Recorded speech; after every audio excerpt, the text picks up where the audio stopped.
সংবিধানের কোন ধারার আন্ডারে হেলিকপ্টার থেকে গুলি চালিয়ে ছোট ছোট বাচ্চাদেরকে শহীদ করা হলো? বলেন যে সংবিধানের কোন ধারায় আছে সেনাপ্রধান সমস্ত বিরোধী দলকে সেনানিবাসে ডাকতে পারে? যখন তারেক জিয়ার বিরুদ্ধে মামলা হলো, ওনাকে জেলে নিয়ে যাওয়া হলো এবং ওনার উপর অমানবিক, আমি আবার বলে দিচ্ছি, অমানবিক নির্যাতন করা হলো। যে নির্যাতন এই সংবিধানে নাই। ওনার মাজা ভেঙে দেওয়া হলো, এই সংবিধানে নাই। কোকোকে নিয়ে যাওয়া হলো, অত্যাচার করা হলো, এই সংবিধানে নাই। ওনার মা, আমাদের আপসীর নেত্রী, উনি একজন মা। তো আপনারা এখনো খেয়াল করে দেখবেন হুইল চেয়ারে বসে আছে এয়ারপোর্টে কিন্তু তারেক জিয়া, এবং দাঁতের উপর দাঁত কামড় দিয়ে এইভাবে আছে ব্যথার চোটে। এবং বেগম জিয়া সেই সময় আপোষ করলেন, আওয়ামী লীগের হাতে ক্ষমতা দিলেন এই দুই সন্তানকে বাঁচানোর জন্য। মাননীয় প্রধানমন্ত্রী, আপনি ভুলে গেছেন আপনার জীবনের জন্য আজকে যত জুডিশিয়াল কিলিং, গুম, খুন সবকিছু দেশের মানুষ সহ্য করছে। আপনার মায়ের সেদিন কি জন্যে? আপনার মাকে সেদিন নেত্রী মেনে আপনি সেই মানুষ এসে প্রথমে একজনকে দাঁড় করায় দিচ্ছেন। শোনেন, একটা কথা আপনাদেরকে বলি, আমরা ছোটবেলায় ভাব সম্প্রসারণ করতাম। সে ভাব সম্প্রসারণে ছিল, কি যাতনা বিষে বুঝিবে কিসে, কবু আসে বিষে দংশিনী যারে। এই কথাটা কেন বললাম? 71 সালে 25শে মার্চ শেখ সাহেব কোথায় চলে গেলেন? পাকিস্তানে চলে গেলেন। 9 মাস কি পাকিস্তান থেকে সে যুদ্ধ দেখছে? যুদ্ধ কিরকম ভাবে হয়েছে দেখা গেছে? না, সে ওর কাছ থেকে জেলখানায় কিছু সংবাদ পাইছে। তাজউদ্দিন সাহেব বাংলাদেশ থেকে চলে গেছে 25 তারিখ রাতে, যে কলকাতায় ছিল। তাহলে দুইজন মানুষ, স্বাধীনতা যুদ্ধে দুইজন মানুষ নেতৃত্ব দিল, শেখ মুজিবুর রহমান এবং তাজউদ্দিন। কি মতে? এই সংবিধান মতে। এখানে তো ইয়া নাই, কে প্রেসিডেন্ট জিয়াউর রহমানের নাম নাই। তাহলে এই সংবিধান যদি ঠিক হয়, তাহলে যুদ্ধের নেতৃত্ব দিল কে? দুইজন লোক। কে কে দুইজন লোক? শেখ মুজিবুর রহমান আর তাজউদ্দিন, যে দুইজন সামনে থেকে কোনো নেতৃত্ব দেয়নি। আজকে এই সংসদে দাঁড়িয়ে যারা জুলাইকে বলতেছে জুলাই অক্ষরে অক্ষরে পালন করবে, এই দুটা লোকও এই দেশে ছিল না এই আন্দোলনের সময়।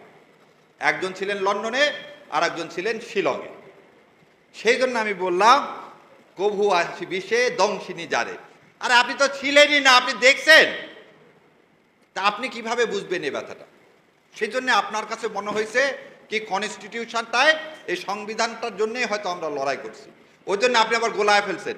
90 সালকে আপনি কি করছেন যে এই বিপ্লবের সাথে তুলনা করতে যাচ্ছেন। আমি মাঝে মাঝে ভাবি যে বিএনপির সৌভাগ্য যে আল্লাহ আমাকে সংসদে রাখেনি। কারণ কালকে যে মিথ্যাচার করা হলেন, মিথ্যাচারটা কি?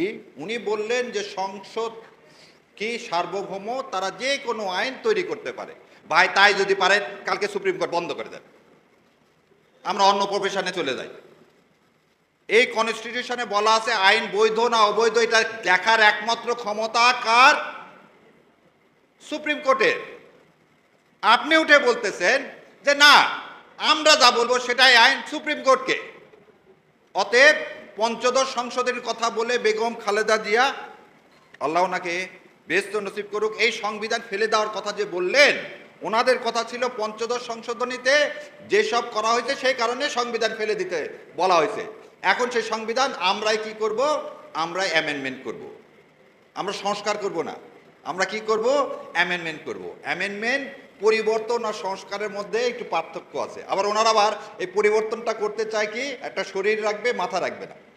মাথাহীন দেহের কোনো মূল্য আছে?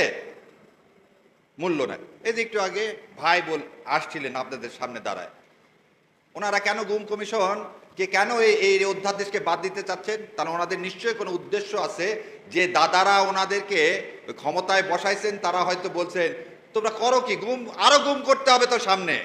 ওই জন্যে মাননীয় স্বরাষ্ট্রমন্ত্রী বলছেন মবের নামে রাস্তায় নামতে দিব না।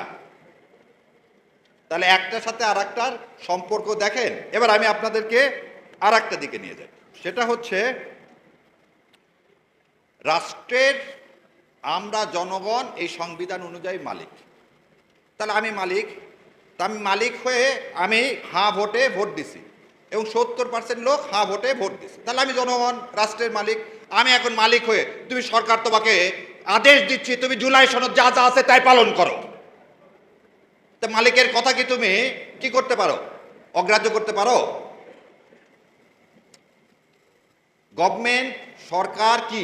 সরকার জনগণের চাকর, একদম সহজ সরল কথা। চাকর যদি কি করে, মালিকের কথা না শোনে, সে চাকরে আপনি রাখবেন? রাখবেন না রাখবেন না? রাখবেন না। তাহলে আজকে আপনি মাননীয় প্রধানমন্ত্রী, আপনি সরকার, আপনি হচ্ছে জনগণের সেবক, আপনি সেই সেবক হয়ে মালিকের কথা শুনতেছেন না। মালিক কিন্তু আপনাকে ফেলে দিবে, মালিক কিন্তু আপনাকে ফেলে দিবে। কেন ফেলে দিবে? চলেন, আপনি আমাদেরকে বলছেন যা কিছু হয়েছে এখন পর্যন্ত সব সংবিধানের আলোকে, সব সংবিধানের আলোকে, ঠিক আছে। শেখ হাসিনা একটা ক্লিপ বের হয়েছে গত পরশুদিন, যে ভাই বললেন ভাইকে গুম করা হয়েছে, আয়না ঘরে রাখা হয়েছে। আমি চাইছিলাম ভাই আয়না ঘরের বর্ণনা দেখ, আমি জানি না ভাইয়ের আয়না ঘরে সোফা সেট ছিল কিনা, লন ছিল কিনা, ভাইকে কি 3 বেলা, হাসিন ভাই আপনাকে কি 3 বেলা চাটা দিত? টিভি দেখার সুযোগ ছিল? তাহলে যদি সুযোগ থেকে থাকে তাহলে আমি বলবো যে হ্যাঁ সালাউদ্দিন সাহেব গুম হয়েছে। আর যদি এটা না হয়ে থাকে তাহলে হাসিনা যে কথা বলছে সালাউদ্দিনকে আমি কখন গুম করলাম? সালাউদ্দিনকে দোতলা বাড়িতে রাখলাম, সালাউদ্দিনকে দোতলা বাড়িতে, এটা শাহরিয়ার কবির আমি বলতেছি না, শেখ হাসিনা বলতেছে। তাহলে সালাউদ্দিন সাহেব কিভাবে গুম হলেন? যেভাবে কালকে মিথ্যাচার করে কিছু ছেলেপেলেকে আপনারা ছবি লাগায় জুলাই যোদ্ধা বানায় কি করছিলেন, সংসদের ওই ভিআইপি গ্যালারিতে বসাইছেন। কি তাজ্জব কথা! মানে কনস্পিরেসিতে একটা শেষ থাকতে হয়। ভিআইপিতে আমাদের মতো লোকেরা যায় বসবে, আপনি এক গাদা ছেলে পেলে নিয়ে গেলেন, নিয়ে যে পুলিশ দিয়ে, এবং আবার বলে দিচ্ছি আমার চোখের সামনের ঘটনা, পুলিশ দিয়ে তাদেরকে ঢুকালেন, ঢুকে আবার বললে দিলেন এই তুমি এই রোতে থাকো, এই রোতে থাকো। এই যখন ওই চিফ হুইপ কথা বলতেছে পুলিশ ভিতরে দাঁড়াও দাঁড়াও দাঁড়াও, সবাই সামনে যাও। এই নাটক বন্ধ করেন, এই নাটক বন্ধ করেন। কালকে আমি নিজে ওই মেঘনাতে ছিলাম, একদম পিছনে, কারণ আপনি আপনার তো ক্যাডার বাহিনীর সামনে বসায় রাখছেন, আমাদের মতো লোকের ইজ্জত দিবেন কেন? পৃথিবীর ইতিহাসে এটা বিরল, পৃথিবীর ইতিহাসে এটা বিরল। এবার আমি আপনাদেরকে একটা একটা করে কথা বলি, কোন সংবিধানের কোন ধারার আন্দোলনে এই গণ আন্দোলন হলো? কেউ কি বলতে পারবেন সংবিধানের কোন ধারার আন্ডারে এই গণ আন্দোলন হলো? সংবিধানের কোন ধারার আন্ডারে আপনি পুলিশকে মনরাস্ত্র দিলেন? সংবিধানের কোন ধারার আন্ডারে হেলিকপ্টার থেকে গুলি চালিয়ে ছোট ছোট বাচ্চাদেরকে শহীদ করা হলো? আচ্ছা, এটা না হলে গণ অভ্যুত্থান আপনি মানেন না, বিপ্লব মানেন না, খুব ভালো কথা। আপনি আমাকে বলেন সেদিন 5 তারিখে মাননীয় সেনাপ্রধান সংবিধানের কোন ধারার বলে আপনাদেরকে কোথায় সেনা প্রধানের অফিসে ডাক দিল, এবং সেই ডাকে আপনি ফখরুল সেখানে উপস্থিত হলেন। দয়া করে বলে যে সংবিধানের কোন ধারায় আছে সেনাপ্রধান সমস্ত বিরোধী দলকে সেনানিবাসে ডাকতে পারে? আছে? নাই। আসেন, আপনি সেনাপ্রধান সবাইকে বলল চলেন সরকার গঠন করি, এটা সংবিধানের কোন ধারায় আছে? সংবিধানের ধারায় আছে আর একজন প্রধানমন্ত্রী নির্বাচিত না হওয়ার আগ পর্যন্ত সেই প্রধানমন্ত্রী থাকবে। তাহলে আজকে আপনি প্রধানমন্ত্রী হলেন কিভাবে? তাহলে 29 সালের আগে তো নির্বাচন হওয়ার কোনো বিধান এই সংবিধানে নাই, তাহলে আপনি হলেন কিভাবে? এবার আরো একটা জিনিস বলি, আপনারা রাষ্ট্রপতির কাছে গেলেন, রাষ্ট্রপতির কাছে গিয়ে আপনারা তার সাথে আলোচনা করে কি করলেন? সংসদ ভেঙে দিলেন। সংসদ ভেঙে দেওয়ার জন্য এই সংবিধানে আছে প্রধানমন্ত্রীর সাথে আলোচনা ক্রমে তার অনুমতি ক্রমে সংসদ ভেঙে দিতে হবে। সেদিন আপনি প্রধানমন্ত্রী পাইলেন কোথায়? সেদিন আপনি প্রধানমন্ত্রী পাইলেন কোথায়? প্রধানমন্ত্রী তো পালায়ে গেছে। তাহলে কার অনুরোধে আপনি সংসদ ভেঙে দিলেন? তাহলে এই ভেঙে দেওয়াটাও সংবিধানে নাই।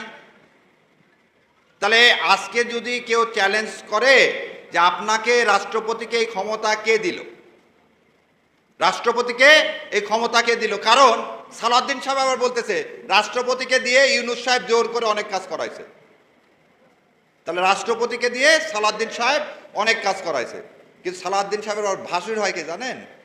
সাবেক আইন উপদেষ্টা আসিফ নজরুল, ওই জন্য ওই নামটা নেয় না।